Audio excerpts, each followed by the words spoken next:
আমাদের দেশে কিছু সাধারণ জনগণ প্রায় একটা কথা বলে, এই হুজুর বলে এইটা, এই হুজুর বলে এইটা, যাব কোন পথে। এটা হচ্ছে জিএমটিটি, জাতে মাতাল তালে ঠিক মুসলমানের কথা।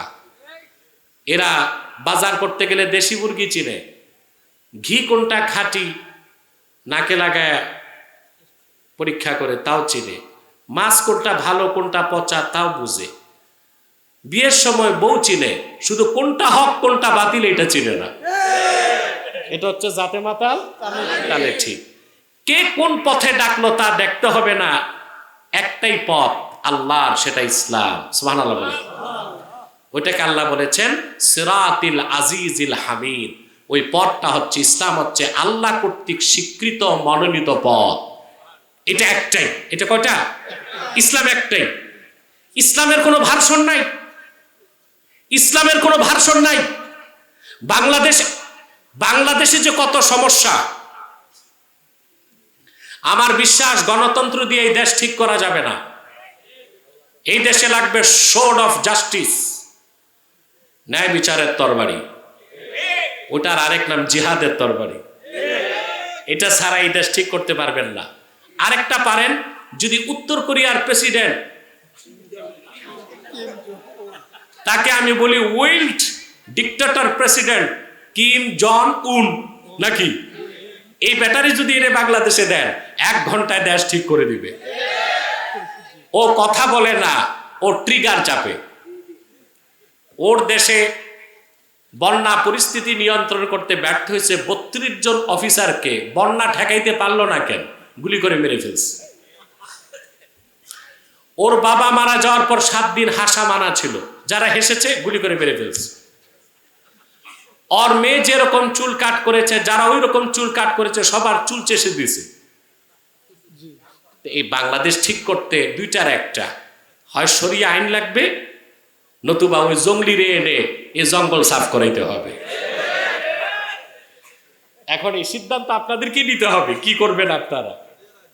কারণ ওই জঙ্গলকে আনলে, জঙ্গলি রে আনলে তো ওইটা দেশ থাকবে না, ওটাও জঙ্গল হয়ে যাবে, ঠিক কিনা? তো বলছিলাম বাংলাদেশের সমস্যার অন্ত নাই। বাংলাদেশে আগে ছিল বুদ্ধিজীবী, এখন এদের ভাত নাই। বুদ্ধিজীবীদের ঠাকুর যেগুলো সব আমার কাছে ডিবেটে হারছে আল্লাহর রহমতে।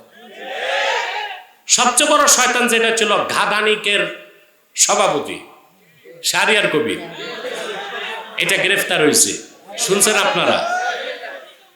এটার নাম নাকি মুরগি চোর। এটা ডিবেটের পর জানছি আমি, ওরে আমি চিনতাম না। এই লোকটাকে গ্রেফতার করা হয়েছে। এই ঘাদানিক তৈরি করে, তারা ঘাদানিক তৈরি করে গেছে জাহানার ইমাম, ওইটারে আমি বলি জাহান্নামের ইমাম। রেখে গেছে তার পোষ্য পুত্র এই শাহরিয়ার কবিরকে। এটার কাজই হচ্ছে দেখে দেখে আলেম ওলামাদেরকে রাজাকার বলা। আপনারা দেখছেন 5 আগস্টের আগে বাংলাদেশের এক বিচারপতি আমাকে বলে রাজাকার, আমার জন্ম দেশ স্বাধীনের পরে। আমি চিন্তা করলাম, এইরকম পাগল যখন আদালতে বিচারে রায় দিছে, তো কত অন্যায় রায় দিছে। আমাকে যদি বলে রাজাকার, এই পাগল, এটা তো শুধু পাগল না, কুখ্যাত জিন্দিক, নাস্তিক, কাফের, এটা আমাকে রাজাকার বলে। তে শাহরিয়ার কবির গ্রেফতার হয়েছে। পরে জানলাম 1971 সালে পাকিস্তানি ক্যাম্পে সে দেশি মুরগি সাপ্লাই করত। এটা আবার আমাদের কথা না, এটা বলেছে সেক্টর কমান্ডার বঙ্গবীর কাদের সিদ্দিকী।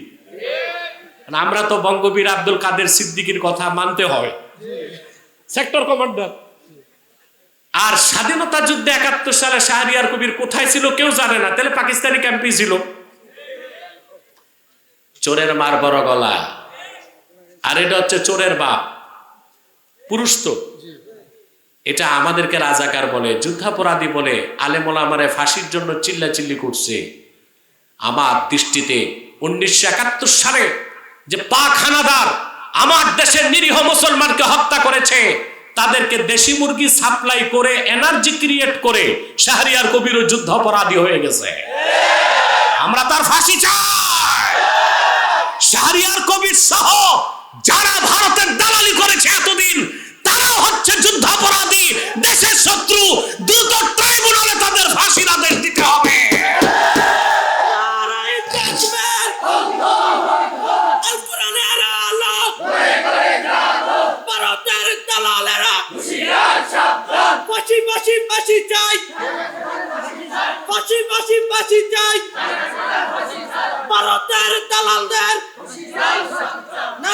সম্মানিত সুধী, ইসলামের কোনো ভার্সন নাই। তাই বুদ্ধিজীবীদের ভাত গেছে, পুরান পাগলের ভাতটাই এখন নতুন পাগল বের হয়েছে 5ই আগস্টের পরে। এদের নাম বলবো? রাষ্ট্রচিন্তক। রাষ্ট্রচিন্তক ওনারা রাষ্ট্র নিয়ে চিন্তা করতেছে। এদের ঠাকুর হচ্ছে ফরহাদ মজহার। এই লোকটা বলেছে, এই যে যত সমন্বয়ক দেখেন, শীর্ষ সমন্বয়ক যারা, এদের ব্রেন ওয়াশ ও করে। তবে আলহামদুলিল্লাহ সমন্বয়কদের একটা বিরাট অংশ তো আমার কাছেও আসে, আমি আবার পজিটিভটা ওয়াশ করি। তো ফরহাদ মজহার বলেছে বাংলাদেশে আরবের ইসলাম চলবে না। তা আরবের ইসলাম ছাড়া তো ইসলামই নেই। এই কথা বলে তার কুফর হয় নাই, সে কাফের হয় নাই। মানুষ অপবাদ দেয় আব্বাসী হুজুর কথায় কথায় কাফের বলে, কথায় কথায় যারা কুফর করে তাদেরই কথায় কথায় কাফের বলি। আমার কাছে শীর্ষ সমন্বয়ক যখন আসলো কয়েকজন, আমি বলেছি তাকে ডিবেটের চ্যালেঞ্জ করো, অনলাইনে না অফলাইনে সরাসরি টিএসসিতে যাবো আমি। রাজি হয় নাই। সুরত দেখছেন তার, লম্বা কুর্তা, তারপরে আলিগুড়ি পায়জামা এত মোটা, ওটার ভিতরে নাতিরে ঢুকানো যাবে। রবি ঠাকুরের মতো লম্বা দাড়ি, 3 ইঞ্চি মোটা মোচ, দাঁত কটা করা যায় না, কিমভূত কিমাকার টুপি, পিছনে সরস্বতীর মূর্তি, সামনে লালনের বেহালা। উনি হচ্ছে রাষ্ট্রচিন্তক। কি রকম বাংলাদেশ তৈরি হবে উনি বুদ্ধি দিবে। আমরা গাঁজা খাই নাই যে তোমার বুদ্ধিতে রাষ্ট্র বানাবো।